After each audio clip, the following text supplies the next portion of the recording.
माझी पूजाविधी देवी देवता या यूट्यूब चॅनलमध्ये आपलं स्वागत. तिळगुळ घ्या, गोड गोड बोला. धार्मिक सण परंपरा याबद्दल या यूट्यूबच्या माध्यमातून आम्ही माहिती देत असतो. या वर्षीचा पहिला सण म्हणजे मकर संक्रांत होय. हा दिवस भगवान सूर्याची उपासना करण्याचा दिवस आहे. यावर्षी संक्रांत कशावर बसलेली आहे? संक्रांतीचा पुण्यकाळ काय आहे? संक्रांत कशावर आलेली आहे? मकर संक्रांतीचा पुण्यकाळ कधी संपतो? या काळामध्ये मुहूर्त कधी आहे? संक्रांतीच्या पर्वकाळात काय करावे, काय करू नये, काय दान द्यावे, काय देऊ नये, याविषयी आपण माहिती पाहणार आहोत. आपणास काही शंका असल्यास कमेंट बॉक्समध्ये जरूर विचारा. आपण नवीन असाल तर आमच्या यूट्यूब चॅनलला लाईक करा, जास्तीत जास्त शेअर करा, इतरांना याची माहिती द्या आणि हा व्हिडिओ शेवटपर्यंत पहा. आज आपण मकर संक्रांत या सणाविषयी पाहणार आहोत. प्रत्येक सणाला ऋतुसंगती आहे. त्यानुसार आयुर्वेदाची उत्तम आरोग्य बैठक त्या सणांच्या बरोबर आहे. ते कसे हे आपण स्वतंत्र व्हिडिओद्वारे पाहणार आहोत. प्रत्येक सणाला पारिवारिक सामाजिक मूल्यांची जोड दिलेली आहे. यावर्षी मकर संक्रांत ही 14 जानेवारी 2026 रोजी आलेली आहे. या दिवशी दुपारी 3:06 सूर्य मकर राशीमध्ये प्रवेश करतो.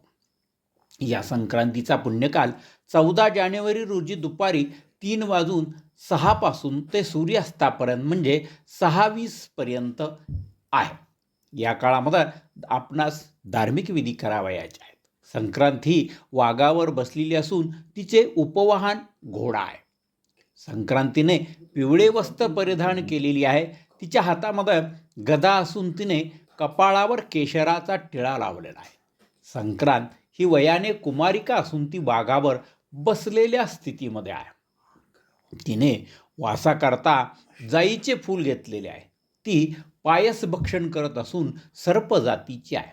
तिने भूषणार्थ मोती धारण केले आहे. संक्रांतीचे वारनाव व नक्षत्र नाव मंदाकिनी असून ती पूर्वेकडून पश्चिमेकडे जात असून वायव्य दिशेस पाहत आहे.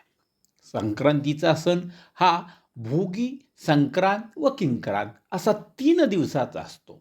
हा सण रथसमाप्तीपर्यंत साजरा करण्याची पद्धत आहे. सूर्य मकर राशीत प्रवेश करतो. या उत्सवाला मकर संक्रांत असे म्हणतात. संक्रांतीच्या पर्वकाळामध्ये तिळाचा 6 प्रकारे उपयोग करावा असे सांगितलेले आहे. तिलमिश्रित उदकाने स्नान, तिळाचे उठणे अंगास लावले, तिल होम, तिल तर्पण, तिल भक्षण व तिलदान असा तिळाचा 6 प्रकारे उपयोग करावा असे शास्त्र सांगतात. सूर्य आपली परिभ्रमणाची दिशा बदलतो. सूर्य मकर राशीत गेला की त्याच्या किरणात बदल होतात, म्हणून उकाडा वाढतो. ऋतुमानासी तदरूप असणाऱ्या वस्तू त्या त्या सणांच्या वेळी वापरण्याची सोय आपल्या पूर्वजानं केलेली आहे. मन, तन, बुद्धी यांच्यावर सुसंस्कार करून भावभावनांचा व विचारांना उदात्त दिशा देण्यासाठी, मनाला ताजेतवाने करण्यासाठी आपल्या पूर्वजांनी सणाचे नियोजन केलेले आहे.